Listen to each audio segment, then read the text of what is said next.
Hej med jer parrykhoveder. Hej. Glædelige Parykken Trykker dag, hvor vi er ude igen med episode nummer 12. Velkommen til Parykhjørnet. Mit navn det er Diana Diamond. Mit navn er Annie Erection. I'm back again. Endnu en gang. Stadig på den, du er på en streak. Du er rask endnu en gang. Endnu en fredag. Det er altid sådan lidt, skal det være sådan en, lad os se om Annie er med i den her episode eller ej. Jamen, det bare fordi godt. Det kommer ikke til at ske igen. Det var en once in a lifetime.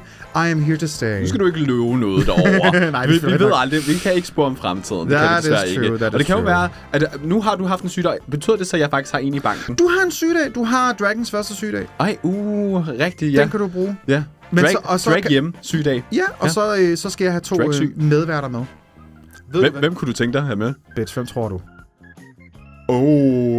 Så et lille revival. Hvis I ikke ved det, if you don't know, I'm not gonna say it. Nu har jeg jo lyst til at blive syg, bare for at det kommer til at ske. If you know, you know. Ej, hvor irriterende. If you know, you know. Jeg tror faktisk lidt, at folk de vil gagge, hvis det sker. Jeg kunne faktisk Men jeg godt kommer ikke tænke mig... jeg kommer ikke til at sige, hvad det er, fordi... Nej. Vi ved. Os, der ved, vi ved det. Ja. Til jer, der ved det, så kan det være, at jeg ringer til centralen. We'll see. Men det er altså kun, når Diana er syg. Nej, I skal ikke gå op til hende og hoste Hansa-virus i hovedet på hende. Nej, please lad være. Jeg vil ikke have det. I skal ikke hoste Hansa-virus i hovedet på hende. Nej, kom endelig til mine shows, men altså... Jo, I må godt give mig et kram, men ikke hvis I er syge. Please. Nej, det må I ikke. Nej, det er lidt det der med sådan... Ja, efter corona skete der et eller andet med, at man var sådan lidt, hvis man er syg, skal man faktisk ikke. You need to stay home, girl. Vask dine hænder. Bliv hjemme for helvede. Tag det seriøst. Så jeg havde ikke sådan en, jeg havde det okay med at være sådan, jeg har det fucking dårligt. Ja. Og jeg ved, at mine venner kommer til at forstå, men så skal du ikke sidde og hoste ind i mikrofonen og i hovederne på os. Også bare fordi der er jo andre, der bruger de her mikrofoner, så kommer de, så er alle podcastværter syge nu fremover. Så er det min skyld, at Michael Schødt nu dør. Så er det... Tryk på noget. Ja. Sådan har jeg i hvert fald aldrig fået det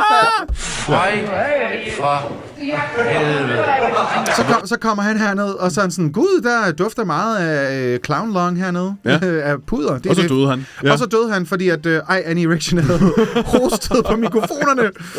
But there's no more cough. Jeg har ikke mere hoste, og jeg har det. Var det dejligt. Men hvor er det irriterende. Jeg har faktisk næsten lyst til, at det vi lige har snakket om, at måske skal ske. Men så vil jeg også gerne være med. Yeah. Vi har jo ikke normalt gæster med i den her podcast, og vi har egentlig heller ikke regnet med, at vi skal have dem med. Det kan sådan ske en gang imellem, ligesom det gjorde her for et par episoder siden, hvor vi havde nogle vikarer på. Ja, for vi snakkede om, da vi lavede vi skulle lave allerførste brainstorm-møder, tror jeg, vi var ret enige om, at sådan, det skal ikke lyde egoistisk, det her. Forstå mig ret, parykhoveder.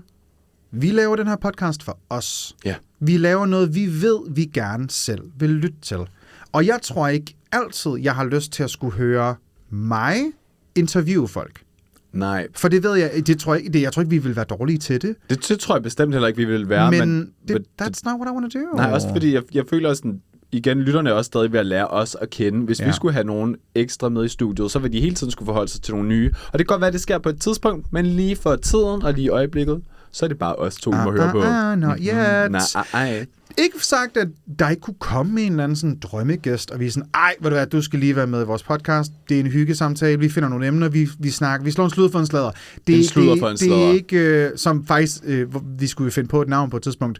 På et tidspunkt havde vi også, at vores podcast skulle have heddet Sludderdronningerne. Ja. Nej, Sladderdronningerne. Sladderdronningerne, undskyld. Men det kunne også godt have været Sludderdronningerne. Jeg tror, vi var oppe i meget med sludder. Ja, og så synes jeg ikke, det så ikke så flot ud, den måde, når man skriver sludder, fordi det er også... Det ser ikke så pænt ud. Nej, det er også, når man snakker, det er sådan lidt ordord, det er en tongue twister på en eller anden måde. Tongue twister. En tongue twister. Hvis jeg skal bare nævne en, og det er ikke fordi, at vi skal have dem på besøg. Nej. Men fordi jeg også sådan blev lidt smule rørt over, at de faktisk valgte at troppe op til retssagen her for et par uger siden efterhånden. Thomas Warberg dukkede op for at støtte dragmiljøet. Det synes jeg godt, vi kan igen klappe af. Applaus. Snak om en ally. Ja, jeg skrev faktisk også til ham, da jeg sad i metroen på vej hjem, og var sådan, jeg vil gerne faktisk lige give dig et kæmpe stort tak. Du behøvede faktisk ikke at møde op, men du har valgt at gøre det, og det synes jeg bare var virkelig, virkelig rart at se. Det synes jeg er pisse sejt, at han gjorde. Altså, man kan sige, uanset hvem der dukker... Tak til alle, der dukkede op, og alle, der havde tænkt sig at dukke op, eller gerne ville dukke op. Men det der med, sådan, når en offentlig... Altså, han er jo en ret kendt He's komiker, famous, girl. Ja, at ligesom dukker op på den måde, og vælger at støtte os. Og altså queer-personer, det er virkelig et... Det var virkelig sådan rørende at så opleve. Det var rigtig, for jeg snakkede med ham, mens vi stod i kø på vej ind, og var sådan, hvad fanden laver du her? Og så var han bare sådan, jeg har hørt om det her, jeg tænkte, det er så fucked up. Jeg var sådan, jeg skulle bare være herinde. Altså, det synes jeg bare var så sejt. Jeg synes, det var så skide sejt. Ja, så virkelig sejt. Kæmpe shout-out til Mr. Varberg. Det synes jeg er mega, mega sejt. Diana, hvad trykker din bryg over? Jamen, min paryk, den trykker i øjeblikket over noget, og vi skal til det igen, noget jeg har set på TikTok. Ja. Yeah. Og det er... vi er også så unge. Vi er også unge, vi er på TikTok, vi er down with the youngsters. Hold nu kæft, det var rigtig gammelt sejt. Ej, puha. Vi er også... ikke... Det har vi fandme ikke. Du kunne lige have sagt, hello, fellow kids. Altså, hvad fanden skete der? Du blev lige 42 lige pludselig. Ja, beklager. Ej, det er jeg bare overhovedet ikke. Og jeg vil faktisk også... Jeg vil gerne lige... Jeg ved ikke, om det er et skud. Nej, ved du hvad? Vi er nødt til lige at tage den ned igen. 6-7. Jeg dabber også lige en gang. Ja. Sådan nej. Er det også gammelt? Det gør de ikke mere. De dabber ikke. Det er 6-7. Men skud ud, jeg ved ikke, om man kan kalde det et skud ud, når jeg faktisk gerne vil kritisere. Men der er en drag king, der hedder Bino Serafino, som på en af... Og jeg elsker dig, Bino. Jeg trykker på noget. Nej, jeg skulle lige så trykke på a drag queen, men vi skal have en, som siger king. A drag king. Men Bino Serafino kommenterede på en af vores videoer på, jeg tror det var Instagram, i nogle bedstemødre begge to. Og der vil jeg godt sige, nej! Det Annie er måske ikke mig. Nej, jeg er for ung. Jeg har ikke noget issue med at sige, hvor gammel jeg er. Jeg er 33. Ja, og jeg er 19. Så det er så fint. Ja. Wagon wheel Watusi. Jeg ved godt, det var Cher, men jeg synes også lige, vi kan tage Liza Minnelli. Lies. What the fuck? Hvor gammel jeg er 21. Så... Men hvad kan du... Hej for helvede. Nej, er du en af de der sådan forfængelige bøsser, der ikke fucking vil sige, hvor gamle de er? Baby, vi har lige snakket om, at du har aldrig set bedre ud, end du gør lige nu. Okay, tak. Ja. Jeg er du skal være stolt af at være 39. Nej, hold op. 28. Nej, hun er 39. Misinformation! Nej. Hvor gammel er du? Jeg er 28. Ja, du er 28. Og du fik at vide så sent som, igen, timeline står match, men når vi optager det her, hvad fik du at vide i går? Jeg var på en bar i går, hvor jeg stod og skulle til at bestille nogle drinks, og så er der en, jeg ligesom... Altså en... Der, han har kendt dig i mange år. Han har kendt mig i mange år. Kigger på mig. Han er fra Irland. Nu kan vi... Ja, I kan gætte det til, hvem det er. Kigger på mig og siger... Hej for helvede. Nej, det gør det. Jeg var bare I had to do it. Kigger på mig og siger... Og jeg tager det jo som et kompliment, men det var også lidt, hvorfor du er så overrasket, men stadigvæk. Han kigger på mig og siger, you look good. Mm-hmm. På den der måde, hvor man er sådan lidt, gud, jeg er faktisk overrasket over, hvor godt du ser ud. Eller måske den der med, at det er første gang, han sådan truly lægger mærke til din... You've been hitting the gym. Nej, men jeg har... Og der her mener jeg, at hun har gået i et fitnesscenter. Hun har ikke slået på en, der hedder gym. Nej, bare mig. You've been hitting the gym. Hello, Mr. Putin. Yes. Yeah. Gym. I will fight you to the death. Nej, men jeg har... Jeg ved ikke helt, om jeg bryder mig om det der ord glow up, men der er virkelig mange, der begynder at bruge ordet om mig. Sådan at du har fået lidt et glow up. Hvad siger du om det? Det har jeg... Jeg har lært at acceptere det, fordi det fik jeg også at vide, da jeg fik lavet mullet. Men det er sådan lidt... Der var folk, der skrev, og der var en, han skrev også bare sådan... Jeg ved, han skrev... Jeg kender mig. Han skrev, jeg kan ikke sige det her uden at være shady, men jeg er nødt til at være ærlig over for dig, for det er et kæmpe glow-up. Du ser fantastisk ud. Ja. Og var sådan... Kæmpe... Hvor grim var jeg før? Det er lidt sådan en... Nå, du har ikke været lige så pæn, som du er nu før, men okay. Men stadig, det er også en anerkendelse af, vi kan se, du gør et eller andet. Og jeg vil også sige, at jeg selv synes, at jeg er mere attraktiv, end jeg har været for nogle år siden, for eksempel. Fordi det er jo det der... For man er jo enig. Ja. Jeg er også enig. Jeg synes også, jeg har haft et... Jeg synes også, jeg ser meget, meget bedre ud, efter jeg har fået min mullet. Det passer til min hovedform bedre. Selv min egen mor var sådan, skal du have en fucking mullet? Det skal du kraftedeme ikke have. Det er sådan noget 80'er lort. Så hun et billede, var bare sådan, jeg tager alt tilbage. En mullet er så fucking sexet. Ja. Jeg synes også, det er meget sexet. Det er ikke alle, hvor det fungerer til. Nej, det er jeg vil faktisk sige, det er faktisk ret sjældent. Jeg har set nogen en mullet, hvor jeg var sådan, girl that doesn't suit you. Jeg er personligt meget stor fan af mullet. Jeg tror også, det var derfor, jeg turde tage springet til så, hvad kan man sige, It's a character haircut.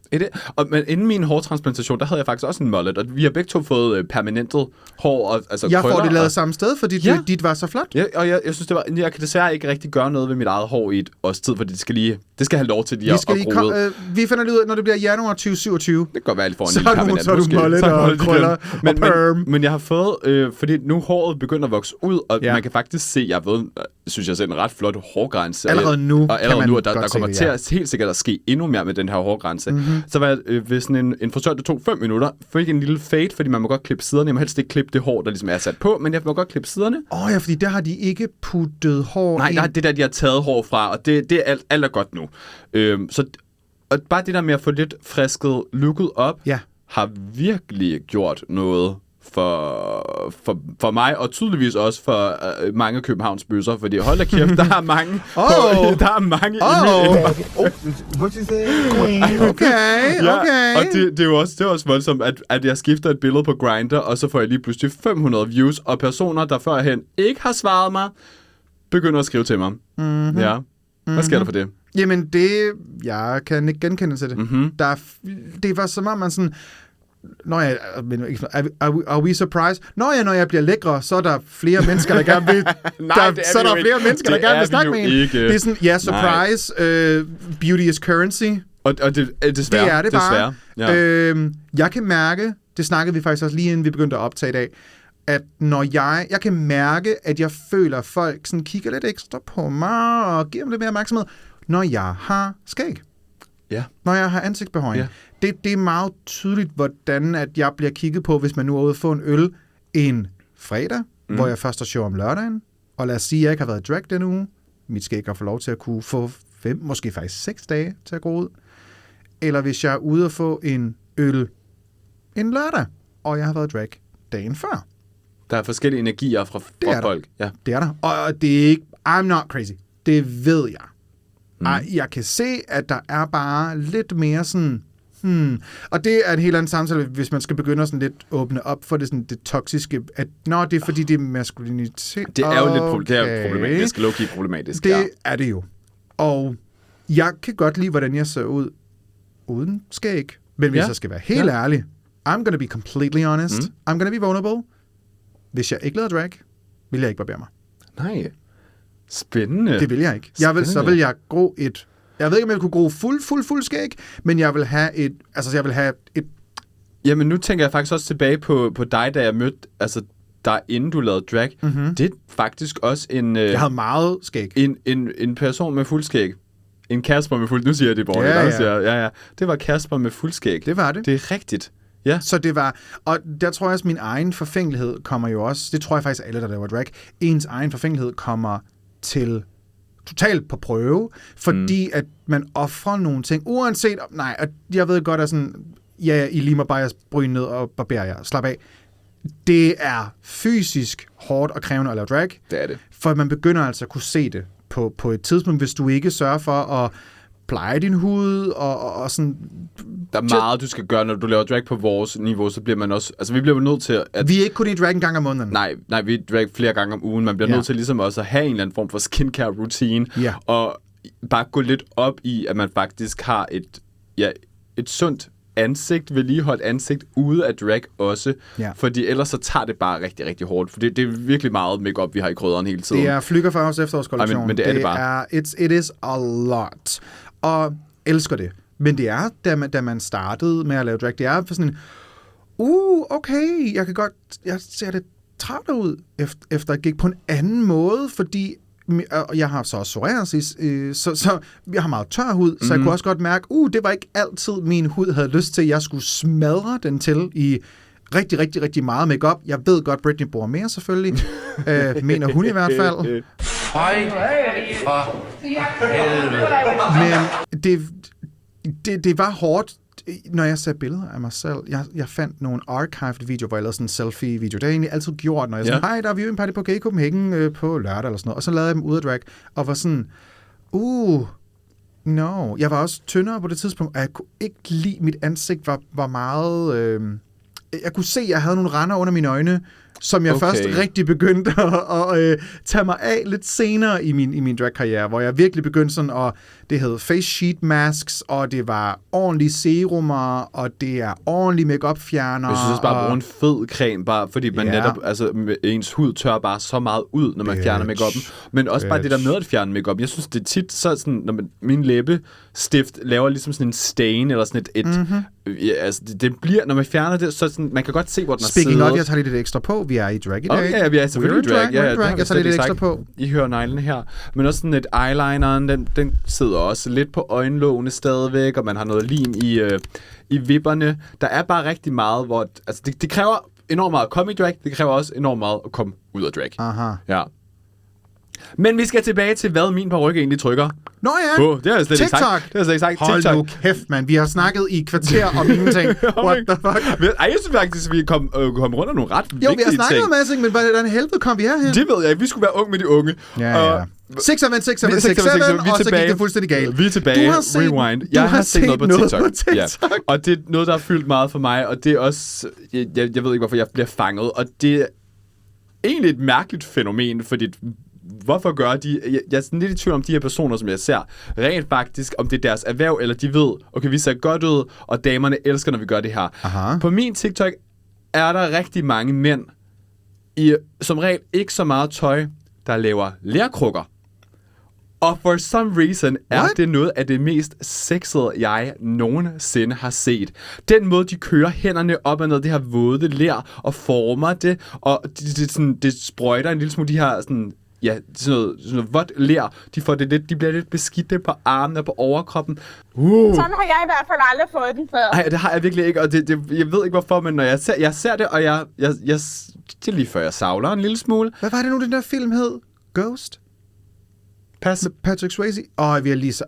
det var virkelig... Det var ikke en ung reference.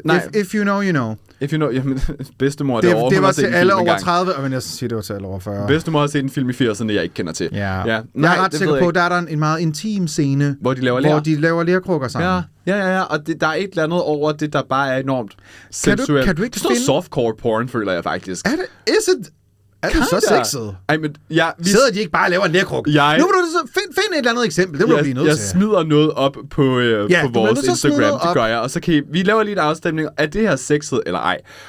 Op på story, og så skal folk se, om det er sexet. Ja. Jeg synes, og det er jo selvfølgelig også, fordi den der mand, der sidder og laver det, tydeligvis er model. Eller et eller andet den stil. Altså sådan, det er jo ikke hvilken som helst. Ja, det er ikke Lars Løkke, der sidder og gør det. Nej, det er no det. Jeg disrespect. ved ikke. Well, kind of. Gud, Lars Løkke, der laver ler. Sådan Lars Løkke, der sidder og laver lerkrukker, så lige bagved kommer der sådan en god krammer, hvor der lige kommer sådan, Lars Borg Mathisen. Ej, stop. Nej, du tager mod min fantasi. Vi skal tilbage. I'm ruining it for you. Det er jo lige før, jeg har lyst til at kalde det en Annie-befaling allerede fra starten af. Ja, hvis man... Hvad skal man søge på? Pottery Models TikTok? Ja, tror jeg. Så kommer der nok noget frem, og I skal nok hurtigt falde ned i et kaninhul. Så man vil skrive claymaking models. I don't know. Det kommer frem. 100%. Hvis I finder nogle rigtig sexede nogen, send dem til Diana. Nej, send endelig. Send Keep dem til coming. Nej, jeg bliver sådan helt varm herovre. Annie, vi skal videre til dig. Hvordan trykker din paryk i øjeblikket? Min paryk trykker over All Stars 11. Ja. Som netop er begyndt. På det her tidspunkt har jeg kun set episode 1. Jeg er lige en lille bitte smule bagud i forhold til, hvornår I nok lytter til det her. Så jeg har kun set episode 1, og det ved jeg, det har du også. Ja. What are we thinking? Det er jo RuPaul's Drag Race All Stars 11. Tournament of All Stars. Tournament of All Stars. Yeah. Der er en masse dejlige tilbage. En af mine kæmpe favoritter, Morphine Love Dion, er tilbage. Jeg synes, hun er så smuk og så dejlig. Og hun er sjov. She is funny. Jeg tror, at folk glemmer, hvor sjov hun faktisk er. Var hun den, der har haft de fleste confessionals i en sæson? Og det forstår man godt, fordi hun snakker bare rigtig meget shit, og jeg elsker det. Hun lider af præcis det samme syndrom, som jeg gør. Det er ærligt. The can't shut the fuck up. Gud, hvis I havde en podcast sammen, ikke? Vi har jo både The Gift and The Curse of Gab. Altså, det vil være motormund fra start til slut. Hver podcast episode 7 timer. Unedited. Men jeg synes faktisk, det er allerede episode 1 rigtig god. Ja. Jeg synes, det var nice. Jeg synes, det var fedt, det ikke var et talent show, vi skulle se i episode 1. Jeg synes, det er fedt, at All Stars lidt gør noget andet Jeg synes jo altid, det er fedt med et talentshow, fordi så er det ligesom, man kan se, hvad for et talent har I virkeligheden. Ikke bare, I skal prøve at passe ind i et eller andet format, som vi prøver at sætte op her. Ja. Men jeg synes, det var en rigtig fin lille introduktion til nogle af de her karakterer. Der er også nogle af dem, vi nærmest ikke kender. Altså Mystique's Summers Madison har været væk fra skærmen i 16 år. Jeg har ikke rigtig fulgt med i hendes liv. Så det har jeg heller ikke. I Know Nothing. Lucky Stars var ude som hun er jo så skøn. Så skøn. Hun giver virkelig sådan et tante-energi på den allerbedste måde. Altså hun er sådan en tøs, jeg gerne vil have i et backstage-område. Også mig. Hun vil hjælpe alle, det tror jeg. Og det vil hun. Det vil hun bare. Og så var jeg ret overrasket over... Dawn var jeg overrasket, men Morgan McMichaels var jeg sådan... I'm not surprised. For ved du, hvad Morgan gjorde? Da de optager All Stars 11, så kommer hun tilbage. Og ved du, hvad Morgan så gør? Hun vinder EOI. Morgan er Entertainer of the Year. Ja. Rigtig stort titel. Hvis man ikke ved, hvad det er, hvilket det er nok de fleste, der ikke gør. Det er den største drag-titel, du kan vinde, ud over Miss Continental. Wow. Det er den eneste, der er større. Miss Continental det er som at vinde en Oscar inden for dragverdenen. Det er som at vinde en Grammy inden for dragverdenen. Det er det ypperste. Hvor man så kan sige, hvad er EOI? Det er en Golden Globe. Ja. Det er stadigvæk vanvittigt prestigefyldt. Kæmpe stort. Lige stadion, men kæmpe stort. Ja. Og det, jeg ved ikke, hvorfor jeg var så overrasket over hende, men jeg tror bare... I was not surprised at all. Energien var bare anderledes, så jeg føler, hun hvilede mere i sig selv. Fordi jeg ved godt, at Morgan er rigtig, rigtig talentfuld.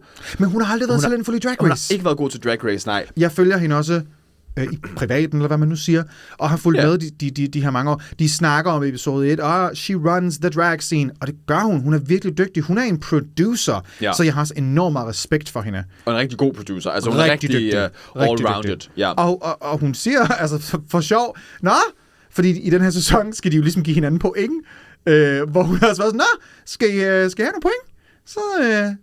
skal lige give mig nogen først, så får I ikke booking, når I er færdige her. Det synes jeg var ret morsomt. Men nu kan man sige, nu har hun ikke nogen point, i hvert fald i den her episode at give ud. Nej, for hun vandt nemlig, hun fik sgu 3 point. Ja. Hun er topscorer lige nu, hun er in the lead. Dawn var også top 2. Var jeg lidt surprised over Dawn, hendes orange look? Det var så godt. I would wear it. Ja, også mig. Jeg vil nok ikke kunne få lige så lille en talje, men er du fucking sindssyg? Ja, det har givet mig lidt mod på, at jeg skal have et stenet look fra head to toe. Fordi det var gorgeous. Den måde... Skal vi ikke lige lægge et billede op af det look? Vi gør det. Vi lægger lige et billede op af Dawn. Jeg ved godt på det tidspunkt, mange af jer har nok set det, men hvis man nu ikke ser Drag Race, den måde... Læg mærke til, vi lægger billedet op inde på vores Instagram. Ja. Læg mærke til måden, stenene er placeret fra skoen og op. Og RuPaul selv var sådan, bitch, jeg bliver nødt til at sige, den måde, de sten kaskader på, det var forskellige både stenfarve og stenstørrelse. Det har taget så lang tid, og der er så meget viden inden for, hvordan de her sten skal se ud, så det ikke bare ligner, det nogen vil sige glitterbumser. Ja, der kommer noget rigtig godt spil i det. Det gav et godt spil, det gav et rigtig godt farvematch i forhold til... Hvis der er nogen... Jeg kan godt se det. Forstår du, hvad jeg mener? Hvis der er nogen, der kommer til at sætte en forkert farve sten på et kostyme, hvor nu har jeg for eksempel et lille kostyme på i dag, du kan ikke bare sætte en lille sten på. Du skal sætte den rigtige farve lilla sten på. Fordi det, du jo vil med rinsten er, du skal jo kun kunne se dem, når de lyser. Ja. For så ligner det bare, at dit kostyme er fyldt med sådan underlige prikker. Det er faktisk rigtigt, ja. Det er meget... Jeg har jo en rinstensbog derhjemme. Som er en fysisk bog. Så når jeg vil rinsten mine ting, så tager jeg mit fabric, holder op foran rinstensbogen, og så kan jeg simpelthen sidde og se, hvilken sten matcher bedst med farven. Og så køber jeg jo, 2.000 af de sten. Ja. Og så ved jeg, når de kommer hjem, så skal jeg ikke være nervøs for, gud, de matcher overhovedet ikke. Nej, rigtig godt. Rigtig smart at gøre det på den måde. Ja. Så All Stars 11, klar anbefaling. So good so far. So good so far. Der er rigtig mange der er 18 queens med i det her All Stars. Hvem hæpper du på af alle, hvis vi tager alle brackets? Har du nogen? Hun er jo ikke kommet med endnu. Nej, hvem? Kennedy Davenport. Ej, jeg tænkte nok. Ja. I love Kennedy Davenport. Jeg elsker også Kennedy Davenport. I love her. Ja, jeg ved godt, det er fucking... Fjerde gang, hun er med. I don't care. Nej. I don't care. Okay, der var faktisk en. Var det Dawn, der faktisk tweetede det? Jeg kan ikke... Måske hun retweetede det. Eller repostede det på Instagram. I en drag-konkurrence herhjemme. For eksempel Absalons Drag Race. Ja. Nattens dronning. Hvis vi skal tage det på større skala, Miss Continental. Ja. Det er overhovedet ikke uhørt, at du deltager alle gange, indtil du vinder. Nej, der er nogen, der har deltaget 10 gange, før de har vundet. Hvorfor helvede må de ikke det på Drag Race også? Og det håber jeg lidt, det er faktisk det, de har fundet ud af i produktionen, at jo, vi kan da godt hive de samme queens ind igen og igen. Og som queen, man vil da godt vinde det her, når man giver mig en anden chance. Er det unfair? Nej, det er det egentlig ikke. Nej, så jeg vil også sige Kennedy Davenport for the win. Det vil lidt så give samme energi. Hun skal også leve op til det. Hun skal leve op til det, fordi ellers så lever... I don't want a rigged season. Ja, og man kan sige, var det Rick sidste år med Ginger? Jeg synes faktisk, det der var rigtig dygtig. Jeg synes, hun gjorde det rigtig godt. 2 ting kan godt være sandt på samme tid. Ja, det kan det godt. For hun er vanvittigt talentfuld. Vanvittigt talentfuld. Men det var også meget sat op til, at hun skulle vinde. Men hold nu kæft, de skjulte ikke, at de var sådan... Vi er Team Ginger. Vi er Team Ginger, vi laver lige nogle... Alt det, du skal op imod, er noget, du er god til. Ja. Det var sådan lidt, come on. Men All Stars 11 klar anbefaling, og jeg glæder mig til at se de andre brackets. Jeg håber, der kommer til at være endnu en Mistress Georgias situation, hvor de stjæler point fra de andre. Jeg håber også. Det virker lidt den første bracket. Lidt kumbaya. Det var den første bracket jo sidste år også jo. Ja, og det er fint nok. Hvor vi havde Irene the Alien, der er totalt dominated, og vi fandt jo ud af, hun er jo selvfølgelig dygtig. Hun røg ud først i sin originale sæson, kommer med i All Stars 10, vinder alle 3 episoder. Det er rigtig flot. Det var så sejt. Godt. Jeg er spændt på at se, hvordan sæsonen kommer til at se ud. Ja, også mig.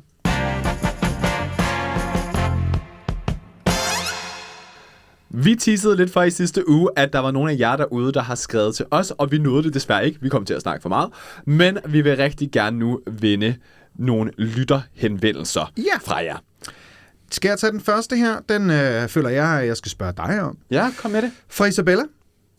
Hey, tænk lige på, om vi ikke mangler en update på, om Diana havde fået set Heated Rivalry.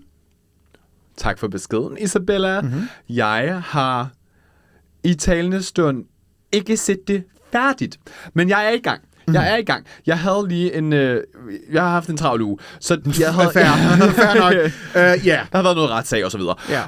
Så jeg har ikke lige nået at se det helt færdigt. Jeg ville faktisk have set det færdigt til i dag, men det nåede jeg ikke desværre. Men jeg er 4,5 episode inde, og må jeg sige, I am hooked.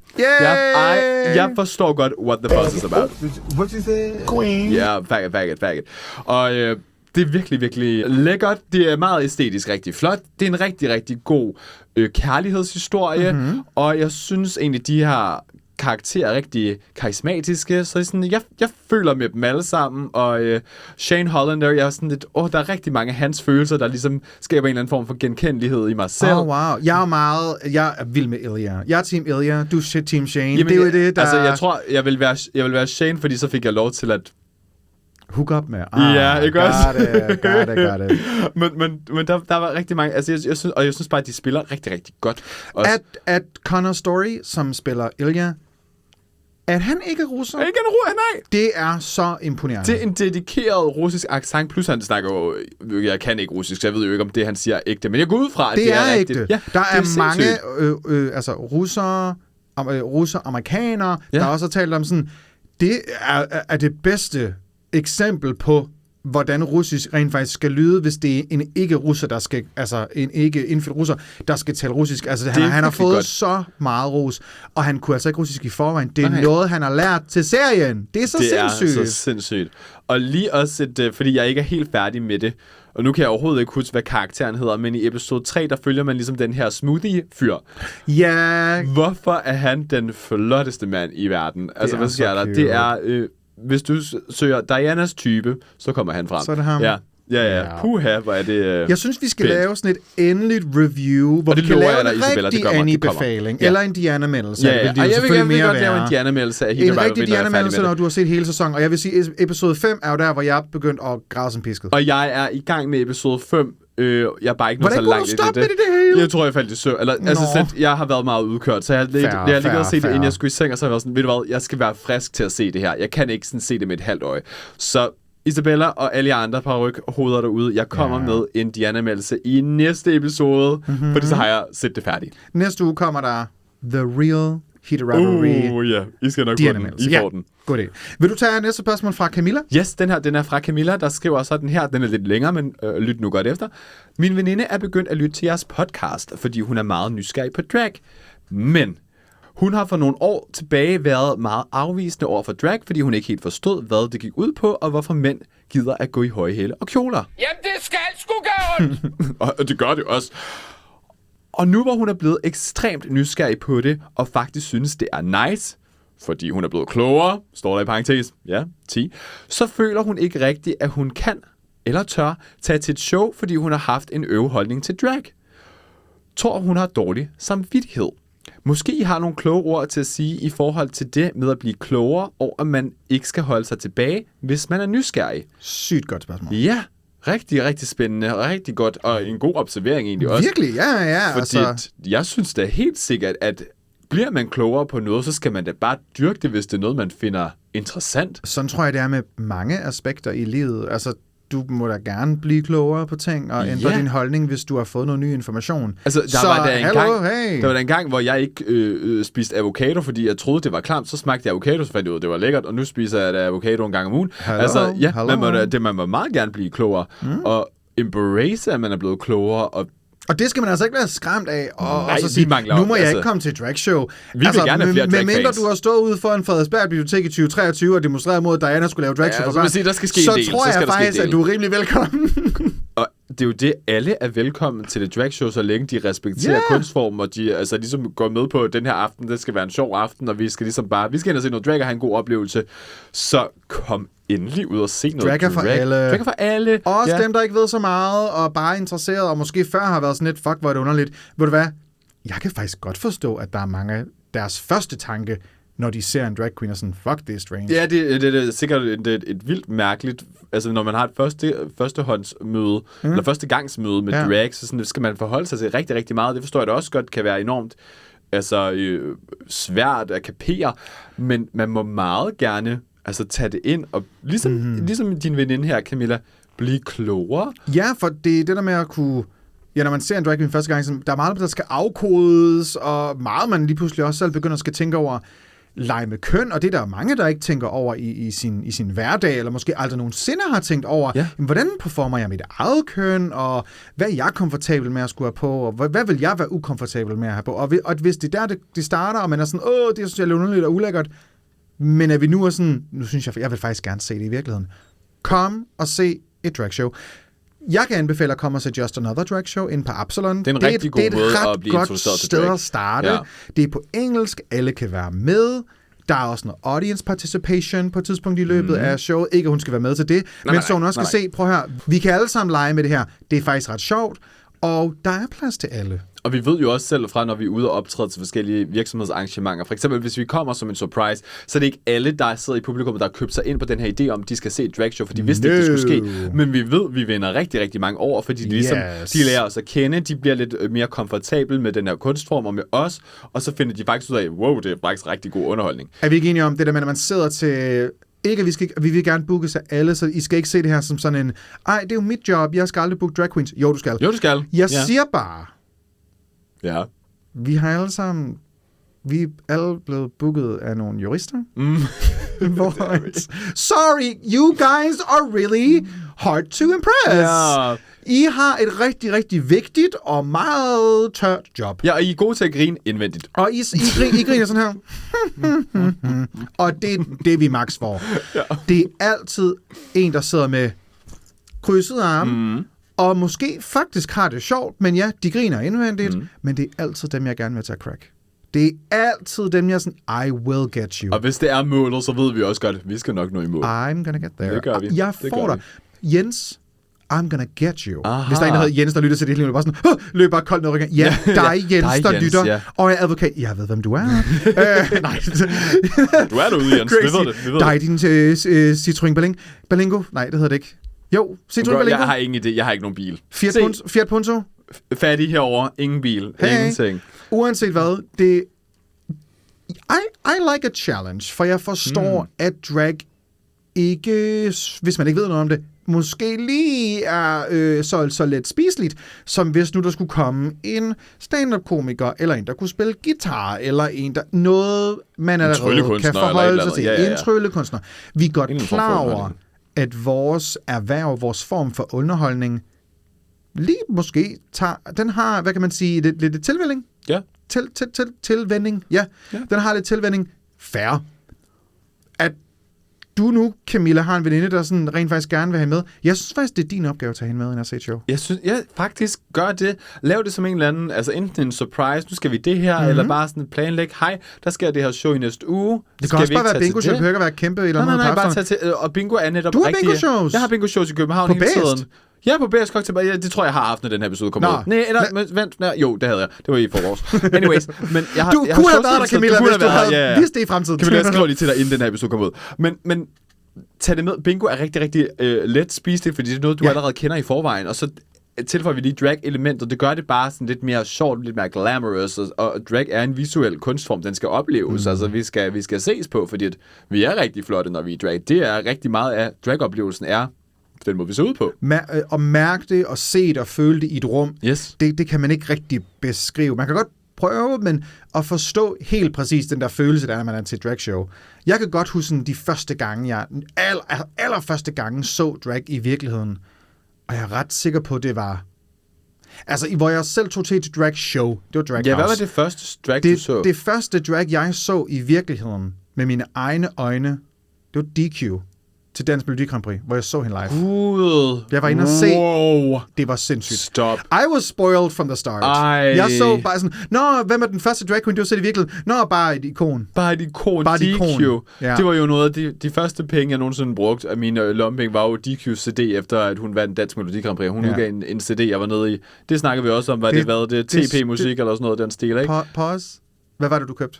DQ's CD. En CD? Ja, en CD. Du siger CD? Hold op, jeg snakker rigtigt. CD? Hvad siger jeg? CD? Nej, du siger ikke CD, du siger CD. Det er en CD. Det er en CD? Det er en CD! Ej, hold op, det må være noget... Er det fordi, jeg fik faktisk også at vide... Det er københavner, det der. Jeg fik at vide forleden, du snakker København, så jeg sådan, det gør jeg da ikke. Og så var der en af du siger vaffel, og jeg er sådan, det gør jeg da ikke. Sådan har jeg i hvert fald aldrig fået den før. Du er sjællænder, skat. Du er sjælænder. Hvorfor må jeg ikke sige... Det var bare sådan en... det havde jeg ikke lagt mærke til, at det var ikke sådan, jeg ville sige det ord. CD. CD. CD. CD. Skriv ind, og CD er jo også noget andet også i vores verden. Det er det virkelig. Vi har begge to CD'er lige nu, som er... Ja. Crossdressers. Ja, og som du siger med din gode joke, KK lyder ikke helt så godt. Nej, krydsklæder. Det er de jyske. Helt den bit er et af mine yndlingsstunder, sådan noget. Jamen, det er rigtig sjovt. Camilla, tak for at skrive ind. Tag din veninde med til et dragshow. Om det så er bingo, eller hvad fanden det er. Just show her the light. Jeg har taget en lille ting med, som vi også teasede i sidste uge, som vi egentlig faktisk skulle have snakket om i sidste uge, fordi nu er det jo ved at blive sådan sommer snart, man vil måske gerne have sådan en lille kæreste, man kan gå rundt på stranden med, eller tage at rejse med. Jeg føler meget sådan, kærligheden, den starter sådan i sådan den tidlige sommer, sådan lige nu. Sådan lige, ja. Lige nu, ikke? Når det lige er blevet lidt varmere, for man kan sidde sådan uden jakke på, det er der, man begynder at være sådan, jeg kunne godt lige bruge en sommerfløjt. Det er nu, du føler dig allermest ensom, ikke? Ja, det er rigtig nederen. Det er rigtig nederen, der var mig. Og jeg vil gerne prøve at sådan lige lære dig nogle ting.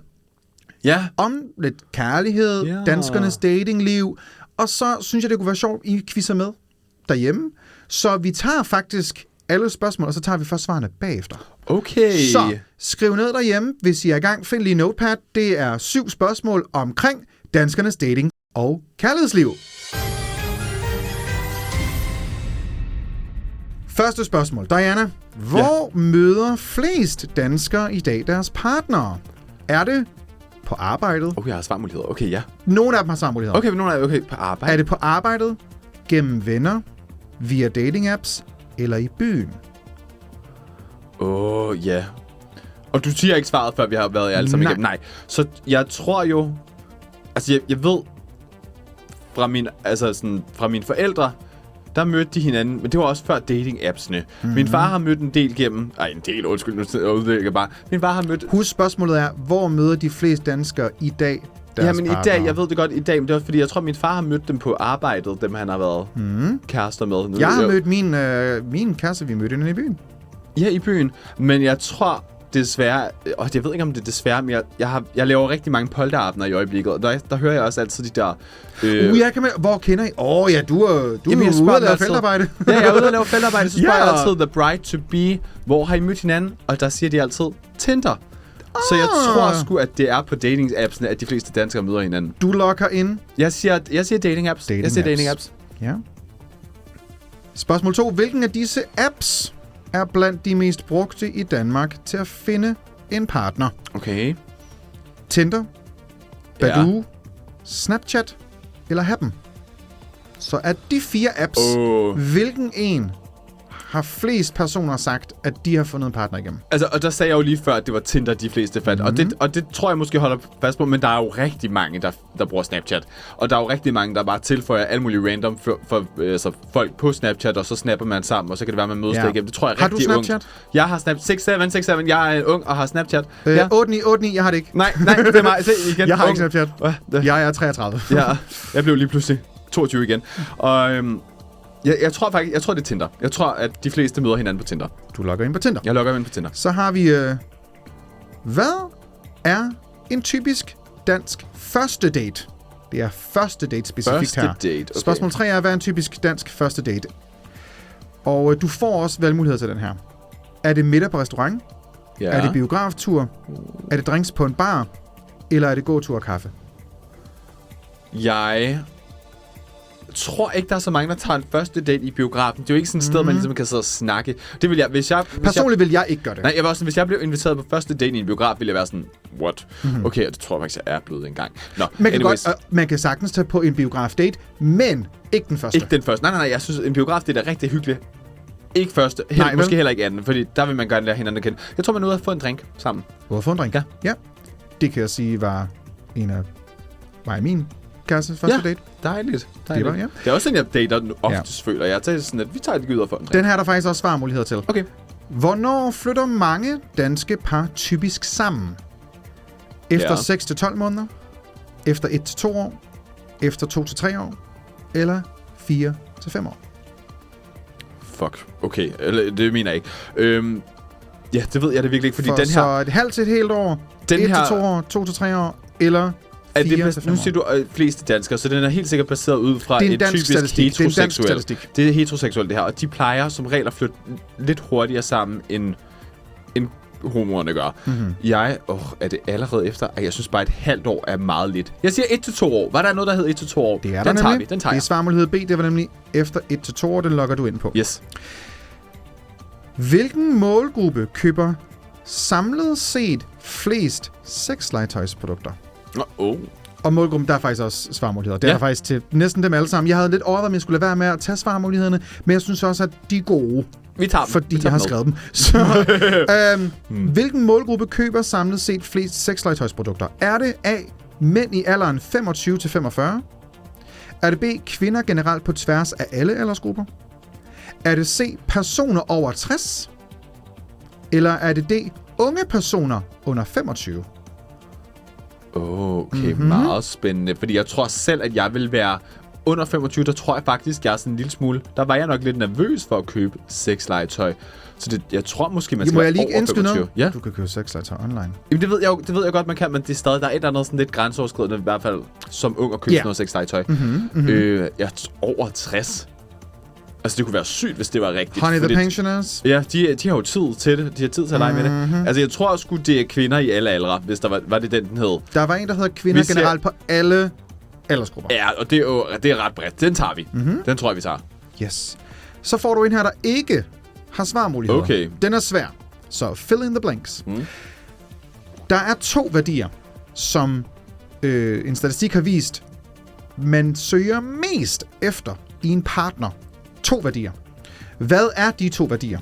Hvad vælger og vægter mange danskere højst i et forhold? Det er 2 værdier. Og det er nogle værdier, jeg skal finde på her? Eller, hvad vægter de? Så hvad søger du efter i en partner? Hvad er vigtigt for dig? Hvilken værdi vægter du rigtig Tryghed, højt? tror jeg er en af dem, fordi det kunne jeg forestille mig. Nu tager vi bare det, jeg vil have en partner. Hvorfor jeg tænker i øjeblikket, at jeg måske mangler en partner? Hvad kunne jeg godt tænke mig? Jeg kunne godt tænke mig noget. Du vil gerne beskyttes, eller hvad? Jamen, jeg kan godt bare lide den der sådan hyggefølelse af at have nogen, altså sådan det, du ved, en, der lige kan holde om mig, eller lige kan hjælpe mig med et eller andet, eller man altid sådan kan ringe til. Tryghed, og så tror jeg humor. Ja. Er en, man kan sådan grine med, have det sjovt med. Spændende. Er det værdier tryghed og humor? Tryghed og humor. Dem tager jeg. Ja. Så har vi sidste spørgsmål her. Hvad gør mange danskere, hvis de mister interessen tidligt i en datingfase? Og så er der faktisk nogle specifikke ting, der er blevet læst op her. Okay. Forklarer de det i en tekstbesked? Nej. Forsvinder de stille og roligt? Ja. Ringer de op og slår op? Eller inviterer de på en sidste date? Kunne være fucking fierce at invitere på en sidste date og være sådan, ja, it's not gonna be it. Og det er der helt sikkert nogen, der gør, og kan du til, men det tror jeg ikke, at det de fleste gør. Men kan vi blive enige om en ting? Det burde jo være det rigtige. Man burde jo kunne se en person i øjnene og være sådan... Specielt hvis man har datet lidt, så har man altså... Jeg synes, man skylder den anden person et eller andet. Og jeg kunne måske godt se, at jeg selv kunne være... Men hvis det er tidligt i en datingfase, hvad vil du selv gøre? Jeg tror, jeg vil fade i baggrunden. Du ghoster. Ghoster, ja. Du forsvinder stille og og roligt. Og det er meget ked af, hvis der er nogen derude, der hører det her, og jeg er ghostet. I'm so sorry. Er du klar til at svarene? Ja. Du har klaret det ret godt, vil jeg sige. Yay! Første spørgsmål var, hvor møder flest danskere i dag deres partner, og det er nemlig via dating apps. Det er dating apps, og men det tror jeg også bare, man har hørt. Altså, Ja. det er bare det nemmeste at gøre. Nummer 2, det er, hvilken af disse apps er så mest brugt til at finde en partner? Og du var sådan, er det Tinder eller Snapchat? Ja. Snapchat ligger meget højt, men det er Tinder. Det er Tinder, yes. Okay, godt Det er nok. Tinder, Godt det er nok, Tinder. godt nok. Hvad er en typisk dansk første date? Jeg sagde er hvad? Drinks? Drinks på en bar? Ja. Det er forkert. Nå. Det er gåtur og kaffe. Sådan en gåtur om søerne måske.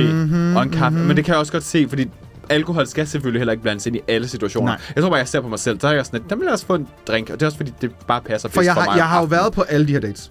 Jeg har jo både været middag i restaurant, biograftur, drinks på bar og gåtur og kaffe. Det er Rigtigt, ikke alt det. Jeg vil sige, det eneste, der faktisk ikke har været første date, er biografturen. Ja. Alle de tre ting har været første date for mig. Ja. Anyway, spørgsmål 4. Hvornår flytter mange danske par sammen? Du svarede efter 1 til 2 år. Ja. Det er forkert. Efter et halvt til et helt år. Nej, stop. They are quick. Nej. Efter 6 til 12 måneder, så flytter mange par sammen.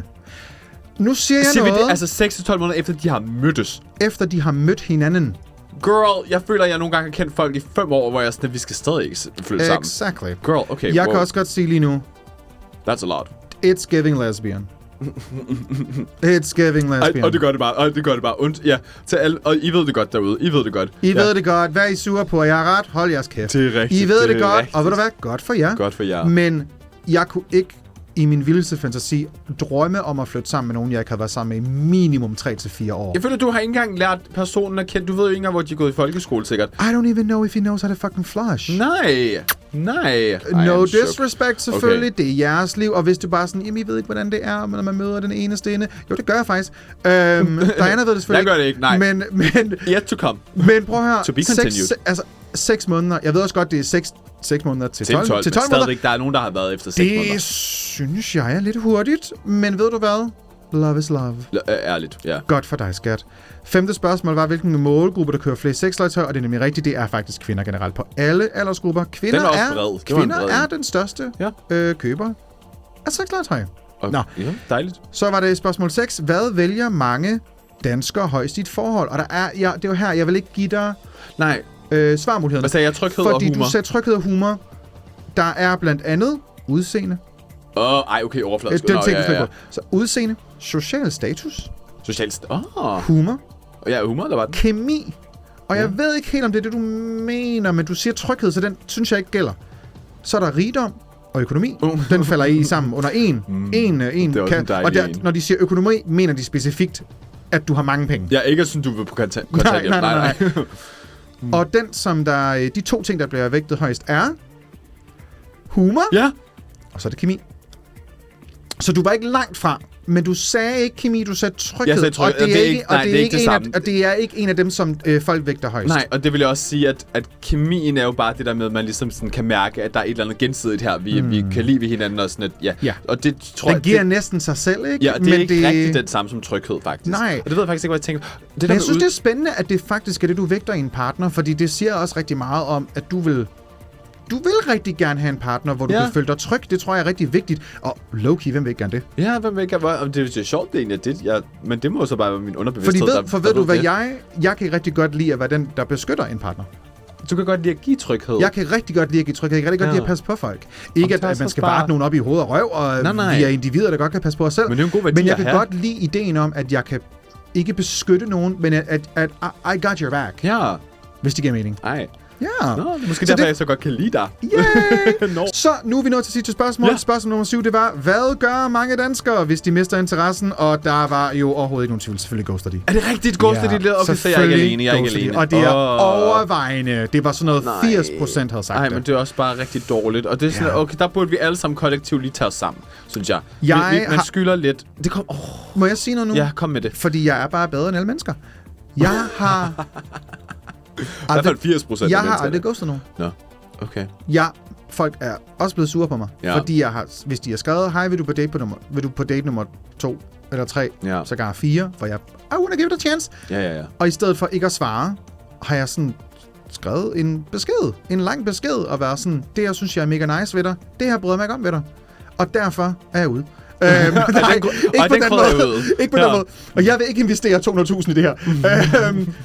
Jeg har været meget direkte. Noget, som jeg jo også vægter i forhold til, hvad man vægter, humor, vægter jeg også rigtig, rigtig, rigtig højt. Jeg vægter ærlighed rigtig højt også. Ja. Og det er både den ærlighed, man måske ikke altid føler, man skal have at vide, men er du klar over, hvor langt man kan komme i livet, hvis der var flere, der bare var ærlige over for en? Nej, men det ville være virkelig dejligt, You could do anything. Ja. Det der med ærligheden, jeg ved ikke, hvorfor at folk er blevet sådan konfliktsky, og ikke rigtig måske har... Er det sådan lidt en pleaser-gen eller sådan noget? Ja, det er pleaser-gen. Det er pinligt at sige til ham, at jeg måske ikke synes, hans tøj er pænt. Jeg kunne godt se mig selv være lidt en pleaser, når det kommer til sådan noget. Det er måske noget, jeg tror, mange lægger genkender til det der, Diana. Jeg tror rigtig mange... Og arbejde lidt på, Og det er ikke for at shame folk, der ghoster. Jeg forstår godt, hvorfor. Ja. Because it's the easiest. It's the easiest way. Det er det nemmeste. Og hvis du sådan... Okay, jeg kan godt forstå, at man ghoster, hvis han var sådan, han var en fucking nar på den her date. Fair nok, så skal du ikke... Nej. Så skylder du ikke nogen noget at sige, hvorfor du ikke er på date nummer 2, når han sidder og siger, jeg stemmer på et borgernes parti. Eller Borgerens parti. Boys parti. Ja, det er sådan lidt... Okay, fair. Men hvis man nu har haft... Jeg vil sige, hvis man har haft 2 til 3 gode dates. Jeg vil blive ked, for jeg er den, der er blevet ghostet efter 3. date. Det gjorde faktisk rigtig ondt. Det er rigtig nederen. I am maybe a little bit weird, men jeg både vil dobbelt- og triple-tekste nogen. For at være sådan, hey, just checking in. But girl, jeg føler... Og jeg er idioten her, bare sådan, baby, he's not into you. Men hvorfor var du så... Hvorfor vi så var på 3 dates med mig? Ja. Jeg synes, at året 2026 er året, hvor vi dobbelt- og triple-tekster. Fordi det viser også bare noget interesse, og så må det altså være dem, der ligesom... må sige fra. Ja, hvis der er et par røghoveder derude, der har prøvet at sådan, både været den, der er blevet ghostet, men også været en, der har ghostet selv. Kan I ikke lige skrive ind omkring, hvis I har en ret sindssyg oplevelse? Det vil jeg faktisk gerne lige prøve at høre om. Og hvis I gerne vil være anonyme, så siger I selvfølgelig bare det. Det vil bare være ret sjovt at høre om den der. Hvad er tanken bag den der ghosting? Jeg vil gerne lære lidt mere om den. Hvorfor gør vi det? Fordi vi ved, hvis der er noget, jeg ikke kan, så er det hold kæft.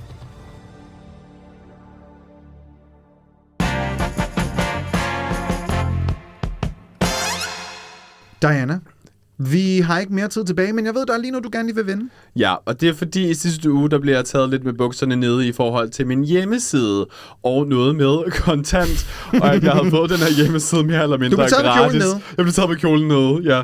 Noget om anklerne. Jeg har nu været inde og se episoden af Kontant, og kan konstatere, at det ikke er det firma, der har taget kontakt til mig, men faktisk, at det firma, der har taget kontakt til mig, var en lille bitte startup, der faktisk bare manglede noget til deres portfolio, og så kunne de så tilbyde mig at hoste igennem deres virksomhed. Og ja, de har selvfølgelig tjent nogle penge på det. Jeg har måske betalt mere, end hvis jeg selv havde siddet og leget med et eller andet program, hvor man ligesom vi sammenligner i hvert fald priser. Jeg har lavet mit selv. Ja, og du har givet lidt mere. Ej, men det var stort. Jeg har jo en multimediedesign. Jeg har faktisk taget en uddannelse i, hvordan man laver hjemmesider. Men jeg synes, det var så kedeligt. Jeg gad ikke at lave det selv. Og jeg forstår det godt. Og jeg har betalt mig lidt for at SEO-optimere, og vi hvad min hjemmeside klarer sgu ret godt. Så du får henvendelser igen. Jeg får henvendelser. Jeg er ret tilfreds. Jeg synes, den er rigtig pæn, min hjemmeside, faktisk. Og det er den også. Så tak til... Med dine 4 årtier. Og der er styr på fakta inde på hjemmesiden nu. Jeg er ikke Mr. OTP. Jeg ved godt, at man bliver forvirret en gang imellem. Vi er jo meget... Vi er overhovedet ikke ens. Jeg er ikke så meget, der minder om hinanden. Jeg elsker Mr. OTP. Vi snakkede lige om din første oplevelse med drag. Min første, det var så godt nok ikke en live-oplevelse, men min første oplevelse med drag var at se Mr. OTP på tv i scenen af din. Det så jeg også. Tilbage der var... Altså, baren, og kunne bare se det. Jeg tror, hun lavede noget Anastasia impersonation, og jeg synes med bare... de små orange briller. Det føler jeg, det var. Miss OTB, if you hear this, correct me if I'm wrong, men jeg følte, det var sådan en lille orange matteret pastelbrille. Sådan en rigtig Anastasia-brille. Yeah. Og så stod hun der... Og hun havde langt hår. Var det der, hvor hun stod ved sådan af Bent Fabricius-Bjerre? Og Bent Fabricius-Bjerre, en lille bitte mand, og Miss OTB, kæmpe høj dame. Yeah. Rigtig sjovt billede. Ej, jeg elsker Miss OTB. Miss OTB er vitterligt en living legend. Living legend icon. I'm not calling you old, girl. I'm not calling you old.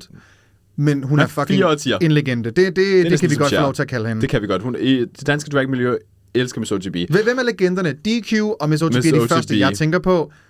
Det er dem, jeg tænker på. Det er også dem, jeg tænker på. Det er dem, der. Og så tror jeg, at den næste, der er på vejen i legendestatus, Chantal Alarab. Chantal Alarab, She's too young. Men hun er på vejen i legendestatus for mig. Hun kan godt lide at gøre sig selv ældre, end hun er. Denise Delight. Denise Delight også. Ej, jeg får glemt Denise Delight. Legend.